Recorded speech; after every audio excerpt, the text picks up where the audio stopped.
Muy buenos días tengan todos mis amados hermanos. Qué gozo volver a comunicarme con ustedes en este día que el Señor nos regala por su amor, por su bondad, por su cuidado. Espero que cada uno esté disfrutando de la gracia, la bendición del Señor cada momento, cada instante de su vida. Hoy queremos dar inicio a una nueva serie de sermones, de charlas. Y en esta ocasión, bajo el tema El reino de Dios entre los hombres. El reino de Dios entre los hombres. Y quisiera partir hoy leyendo un texto en el Evangelio de Mateo, el capítulo 4 de Mateo, el versículo 17. Mateo 4, 17. Dice así: Desde entonces comenzó Jesús a predicar y a decir: Arrepentíos, porque el reino de los cielos se ha acercado. Arrepentíos, porque el reino de los cielos se ha acercado. Les invito a que oremos al Señor, pidámosle al Señor que Él hoy nos hable, que Él nos edifique a través de la palabra. Amado Dios y Padre que estás en los cielos, queremos bendecirte y glorificarte en este día por tu gracia infinita, por tu misericordia y bondad para con cada uno de nosotros. Gracias por darnos tu palabra, Señor, que nos guía, que nos enseña, que nos señala el camino por donde debemos andar. Ella es lámpara a nuestros pies. Oh Señor, estamos necesitados cada día de ser guiados por ti, enseñados por tu palabra. Hoy pedimos, Señor, en el nombre de Jesús, que la palabra, Señor, sea propicia, que la palabra, Señor, sea edificante, que nos traiga, Señor, esa guía, esa luz para vivir en este mundo a la luz de tu palabra, que como miembros del reino de los cielos podamos, Señor, vivir sujetos a lo que el Dios soberano, el Rey eterno, nos dice a través de su palabra. Señor, que cada oyente, cada persona que ha de ser expuesta ante esta palabra pueda, Señor, ser impactada, pueda ser enseñada, corregida, y que tu Espíritu, Señor, nos haga entender estas verdades y nos dé el poder, la capacidad para obedecer, para vivir de acuerdo a lo que ella nos dice. Te bendecimos a ti, oh Dios, en el nombre poderoso de Jesús. Amén y amén. Les he dicho que vamos a empezar hoy una serie de sermones sobre el reino de los cielos entre los hombres. Por algunos domingos vamos a estar hablando de esto. Y desde luego que no pretendemos abarcar toda esta temática que resulta muy extensa, muy amplia, que solo queremos a través de estas enseñanzas mirar algunos elementos que nos ayudan a entender el significado del reino de los cielos y las implicaciones y las aplicaciones que tiene para nosotros el pertenecer a ese reino. Y esta expresión de el reino de los cielos solo la encontramos en el Evangelio de Mateo. Mateo usa la palabra cielos como especie de un eufemismo para referirse al nombre de Dios. Tal vez para no herir la sensibilidad de sus lectores judíos. Nosotros sabemos que Mateo escribió su evangelio primeramente para el pueblo de judío. Y los judíos eran en extremos celosos del nombre de Dios. Miremos en el mismo capítulo 23 de Mateo, el versículo 22, que dice: y el que jura por el cielo, jura por el trono de Dios y por aquel que está sentado en él. De tal manera que en el libro de Mateo, cuando se usa la expresión el reino de Dios, y en este caso el trono de Dios, se está hablando del reino de Dios. Cuando se habla del reino de los cielos, está hablando del reino de Dios. Es lo mismo, es la misma expresión. Si nosotros leemos en otros libros del Nuevo Testamento, vamos a encontrar que no se habla del reino de los cielos, se habla del reino de Dios. De tal manera que ambas expresiones nos están hablando de lo mismo. Hablan de esa esfera del gobierno, del dominio de Dios sobre todos aquellos que pertenecen a Él. Ese reino ahora es manifestado en el reinado espiritual del cielo, ese reinado de Dios mismo sobre el corazón de los creyentes.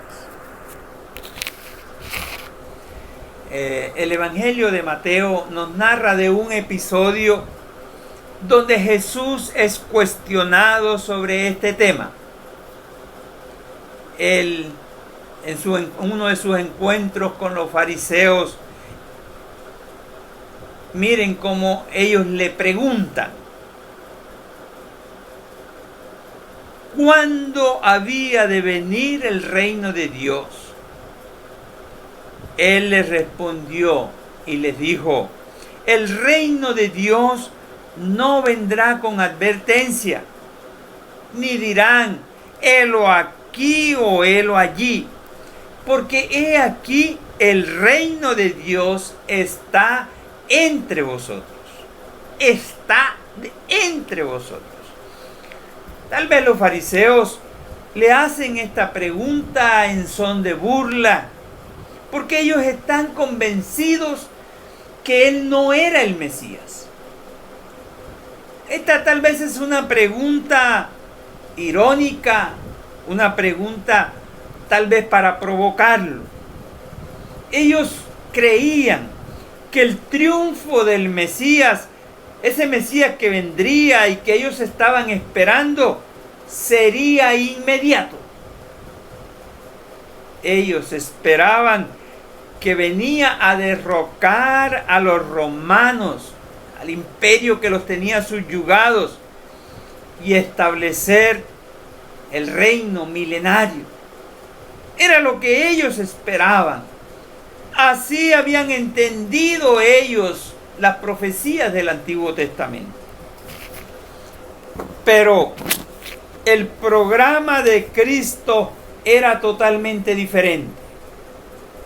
Por eso les dice: este reino no vendrá con advertencia.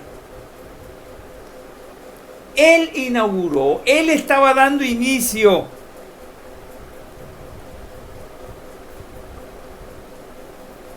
a un reino establecido en el corazón de los hombres. Él está diciendo: este reino ya está presente, porque aquí está el soberano de ese reino, y ese reino ya está en el corazón de muchos. Este es un reino que no estaba limitado a una ubicación geográfica en particular. Un reino que no se haría visible a la vista humana.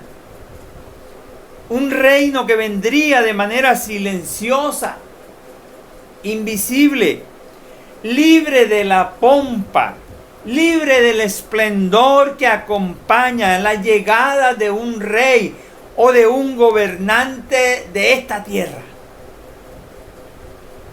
Ahora Jesús no estaba sugiriendo que las promesas del Antiguo Testamento acerca de un reino terrenal quedaban anuladas. Más bien, Él estableció que esa manifestación visible y terrenal del reino de Jesús está aún por venir, que es algo que está en el futuro, así como lo encontramos en Apocalipsis capítulo 20, 1 al 6, lo que conocemos como el milenio, ese reinado de 1000 años de Cristo sobre la tierra. Pero en este texto del capítulo 4, versículo 17 de Mateo, encontramos la primera predicación de Jesús al iniciar su ministerio. Ya ha sido bautizado por Juan el Bautista allá en el río Jordán. Luego había ido al desierto donde había estado ayunando 40 días. Allí se le había presentado Satanás, tentándolo para hacerlo caer. Allí él había vencido a Satanás y ha regresado ahora. Si nosotros miramos en nuestra Biblia, especialmente en la versión Reina Valera, sobre el versículo 12 de este capítulo 4, aparece un título: Jesús principia su ministerio. Jesús estaba iniciando su ministerio ahora aquí en la tierra, y lo primero que él predica es: arrepentíos, porque el reino de los cielos se ha acercado. Hagamos un acercamiento más amplio a este pasaje, a este mensaje, a esta predicación de Jesús. Lo primero que él dice es: arrepentíos, arrepiéntense. Eso dice en la versión Reina Valera. Pero si nosotros leemos en una versión popular, como Dios habla hoy, allí dice: vuélvanse a Dios, vuélvanse a Dios. Pero también si leemos en la versión de la palabra de Dios para todos, dice: cambien su manera de pensar y de vivir. De tal manera que cuando habla de arrepiéntense, nos está diciendo: vuélvanse a Dios, cambien de actitud, cambien su manera de pensar, de vivir. Debemos destacar que Jesús aquí en este pasaje usa exactamente las mismas palabras que usa Juan el Bautista en el capítulo 3, versículo 12. Arrepentíos, porque el reino de los cielos se ha sentado. Es el centro de la predicación de Jesús, que concuerda totalmente con el centro de la predicación de Juan el Bautista. Pero ese mismo tema es el centro de la predicación de la iglesia naciente en el libro de los Hechos. Arrepentimiento significa un cambio de mentalidad. Es dar la vuelta y mirar en una nueva dirección. Es el paso a la actitud que prepara, que dispone a la persona para la vida dentro del reino de los cielos. Y el término arrepentimiento incluye sentir dolor, sentir pena, sufrir por nuestros propios pecados. Esto debe ser así necesariamente, porque no cambiamos fácilmente la dirección de nuestras vidas a menos que nos sintamos hastiados, totalmente insatisfechos con la vida que hasta ahora llevamos, que tengamos la esperanza de una nueva vida. Arrepentimiento no solo es un cambio en la manera de pensar, no es solo sentir pesar o remordimiento. La Biblia habla de arrepentimiento como un cambio radical en el abandono del pecado, en el abandono de la maldad, y que se manifiesta este cambio a través de frutos, de acciones y actitudes de rectitud. El mismo Juan el Bautista, en el capítulo 3, versículo 8, ha dicho: haced pues frutos dignos de arrepentimiento. Haced frutos dignos de arrepentimiento. Hay otra versión que allí dice: pórtense de tal manera que demuestren que ustedes han cambiado de actitud. Pórtense de manera que demuestre que ustedes se arrepintieron de su vida pasada. Ahora, el arrepentimiento en sí no es una obra,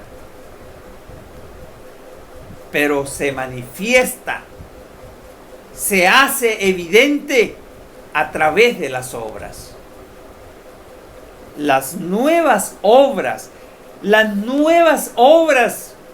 nuevas acciones del creyente hablan, son evidencias, son pruebas de arrepentimiento. Arrepentimiento significa dar la espalda al pecado, dar la espalda al pecado y empezar una nueva manera de vivir. Podemos entonces afirmar que una persona, aunque se identifique como seguidor de Cristo, aunque se congregue en un templo con otros hermanos, aunque participe de las actividades de la congregación, pero es una persona que no da muestras de cambio en sus acciones, en sus actitudes, en su comportamiento, en su conducta. Es una persona que sigue mintiendo. Es una persona que engaña, que fornica, que adultera, que es infiel en el matrimonio, que es un borracho, que vive en medio de pleitos, de contiendas, que es violento, que es agresivo, que es egoísta, envidioso, orgulloso. Tantas cosas más que la Biblia cataloga como obras de la carne, como pecado. Repito, aunque diga, confiese, proclame con sus palabras que es un discípulo, si sigue viviendo en estas cosas que son pecado, podemos afirmar que esa persona no sabe lo que es arrepentimiento, que vive esa persona aún en tinieblas, no ha conocido ni ha experimentado lo que es vivir en el reino de los cielos. El tema fundamental del arrepentimiento de pecados como requisito indispensable para entrar en el reino de los cielos, de manera lamentable, ha venido desapareciendo de manera sutil y progresiva de la predicación en los últimos tiempos. Hoy vemos que se hace más énfasis en las sanidades, en los milagros, en la bendición material, en la prosperidad. Pero Jesús dejó en claro que el gran propósito que tenían los milagros que Él mismo hacía era solamente que la gente se arrepintiera y se apartara de sus pecados. Jesús no hacía milagros para entretener a una audiencia o solo para aliviar la necesidad de una persona. Jesús sabía que aunque la gente se sanara, aunque la gente recibiera un milagro, aunque la gente prosperara económicamente, si no se arrepentía, iría al pecado. Cuando sanó a un paralítico que encontramos en el Evangelio de Juan 5:14, miren que él claramente le dice: mira, has sido sanado, no peques más para que no te venga alguna cosa peor. Jesús esperaba arrepentimiento de ese individuo y se lo dejó muy claro. Lo que Él busca a través de las sanidades, milagros, es que el corazón de las personas sea quebrantado y se arrepientan ante Él. Actualmente hay un número cada vez mayor de predicadores que hablan más de sanidad y milagros, de la bendición económica, de la prosperidad. Pero muy poco o nada se habla de arrepentimiento. Y esto ha provocado, sin duda, que en nuestros templos, que a nuestras congregaciones muchas veces estén conformadas por un auditorio, por una multitud, donde un alto porcentaje no han experimentado el arrepentimiento de su vida pasada, de maldad, de pecado, y por lo tanto no hayan experimentado lo que verdaderamente significa vivir en el reino de los cielos.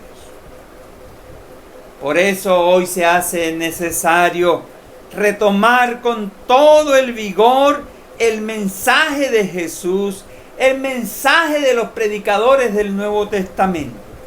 Arrepentíos, porque el reino de los cielos se ha acercado. Y esta es la segunda parte. Si la primera parte era arrepentíos, la segunda parte del sermón es porque el reino de los cielos se ha acercado. Se dice que los evangelios registran más de 100 ocasiones en que Jesús habló y enseñó acerca del reino de los cielos. Mientras que hablar de la iglesia solo lo menciona en dos veces. No es que el tema de la iglesia no sea interesante, sino que la iglesia del Señor debe interesarse en vivir en el reino de Dios aquí en la tierra. Repito, la iglesia del Señor. Cada creyente que se llama un seguidor de Jesús debe interesarse en vivir en el reino de Dios aquí en la tierra. Hoy encontramos muchos cristianos que se conforman con saber cómo funciona esa iglesia local donde él asiste o donde es miembro, pero no se interesan en saber cómo funciona, cómo opera el reino de los cielos, del cual Jesús es el Rey, el cual Él estableció, por el cual Él murió, resucitó y ascendió a los cielos. En el libro de los Hechos de los Apóstoles, por ejemplo, se nos dice que cuando Jesús resucitó, durante 40 días antes de ascender al cielo, estuvo apareciendo a sus discípulos, hablándoles y enseñándoles acerca del reino de los cielos aquí en la tierra.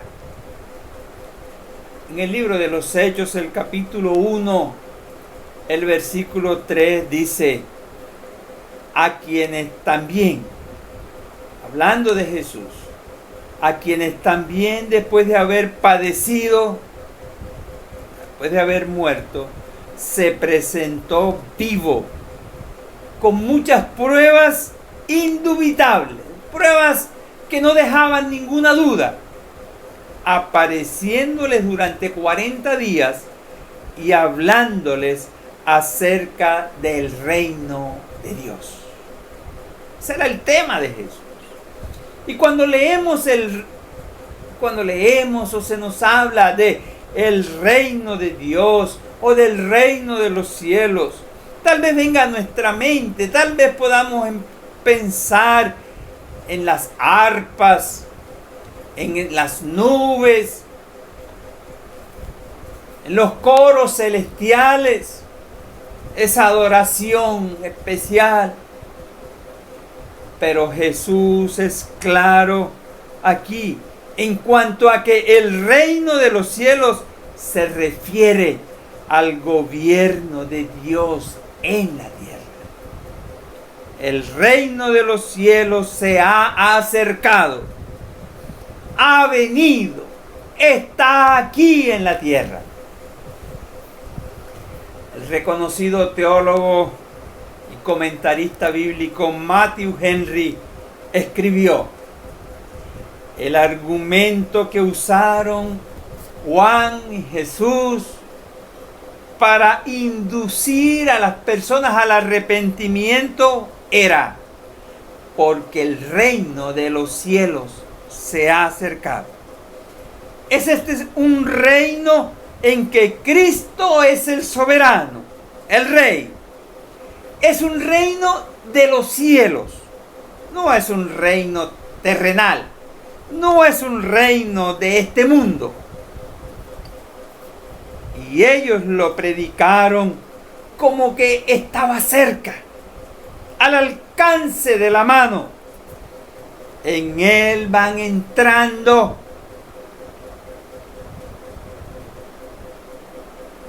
todos cuantos se arrepienten y creen en el Evangelio. En el reino de los cielos van entrando todos cuantos se arrepienten y creen en el Evangelio. Qué interesante resulta esto.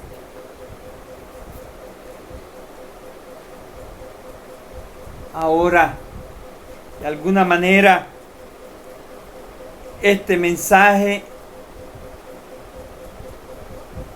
es un incentivo a arrepentirse, porque no hay nada tan eficaz para el ser humano que considerar la gracia divina.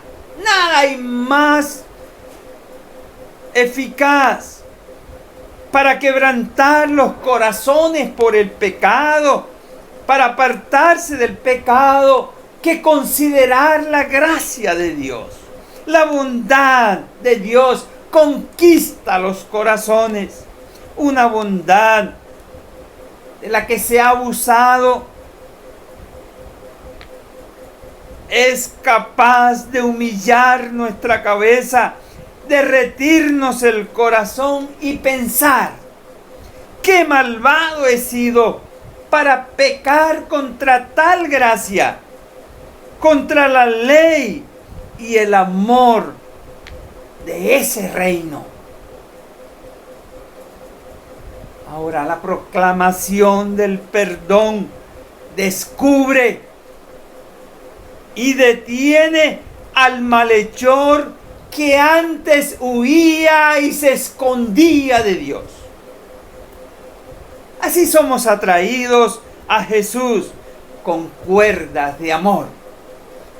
Y en Juan 6:44 se nos dice que ninguno puede venir a Jesús si el Padre no le trajere.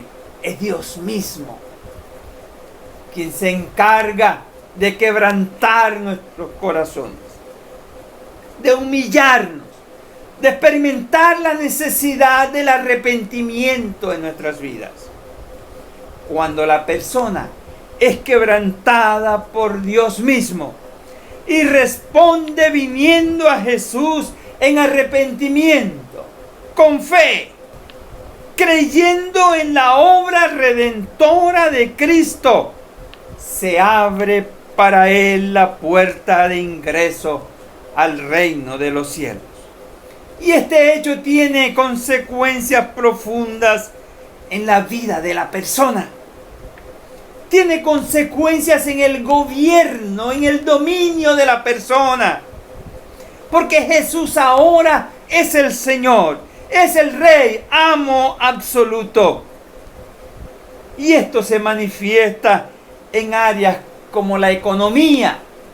Ahora, la economía en mi vida, los recursos que Dios me permite administrar en mi vida, son manejados sabiendo que Él es el Señor, haciéndolo como Él dice, como a Él le agrada. Pero también se manifiesta en la justicia, en las acciones que realizo, en cómo es mi comportamiento, mi conducta. También se manifiesta en las relaciones, cómo son mis relaciones con los demás, en el hogar, en la familia, en el trabajo, en la escuela, en la universidad, en el colegio, donde quiera que yo estoy, en el vecindario. También se manifiesta en la protección de mi vida, en la defensa de mi vida, porque ahora yo reconozco que la seguridad y protección de mi vida están en manos del Rey, del Señor de mi vida, del que tiene toda autoridad. De Él viene el cuidado, la protección. Él es el que me guarda, Él es el que me defiende. Todas estas áreas y tal vez otras tienen que ver con la vida completa de la persona. Toda la vida de la persona recibe la influencia, es impactada cuando llega el reino de los cielos a nuestra vida. El propósito del reino de los cielos en la tierra es que se haga la voluntad del Padre. Por eso decimos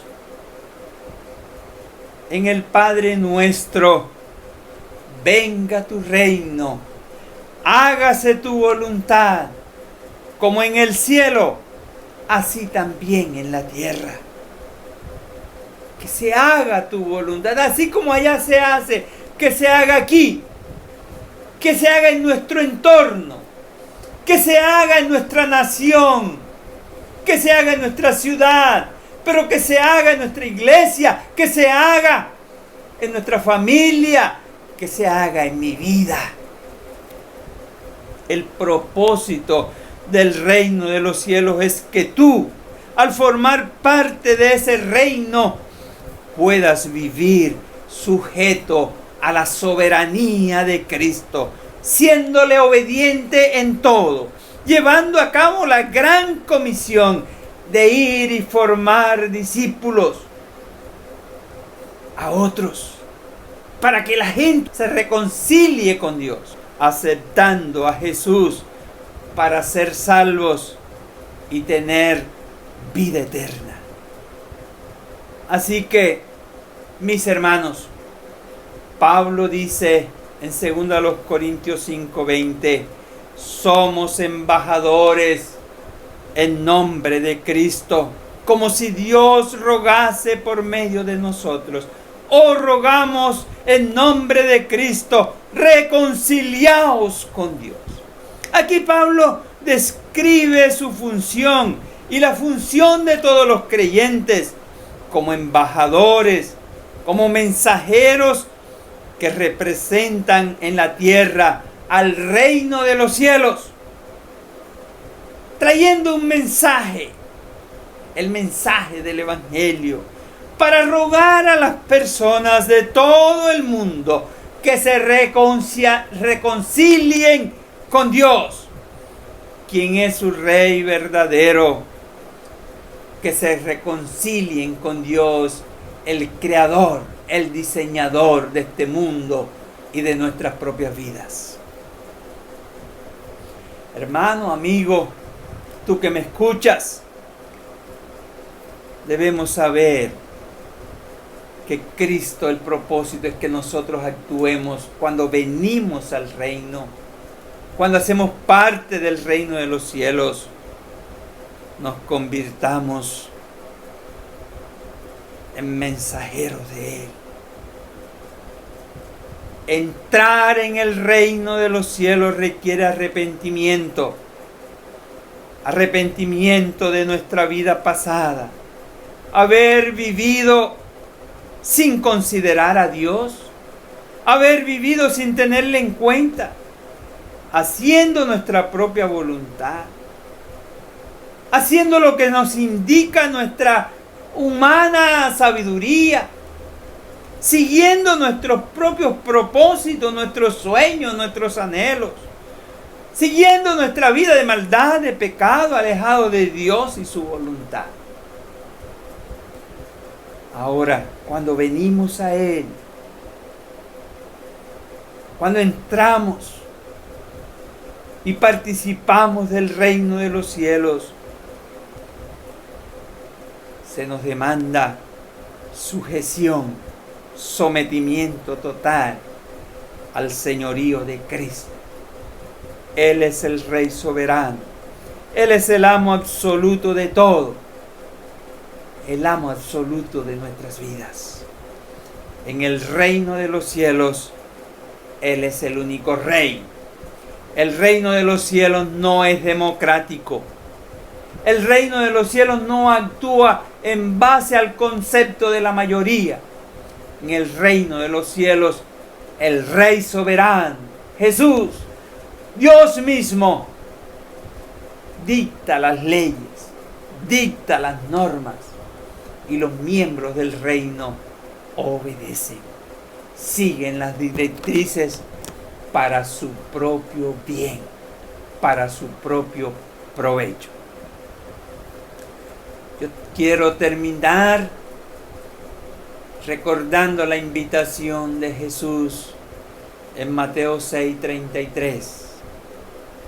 Buscad primeramente el reino de Dios y su justicia. Buscad primeramente. Es lo más importante para nosotros.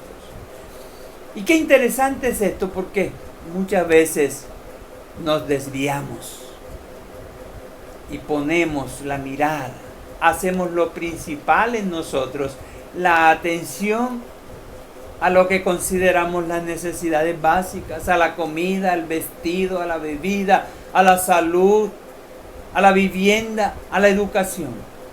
Pero Jesús me dice que estas otras cosas vienen por añadidura.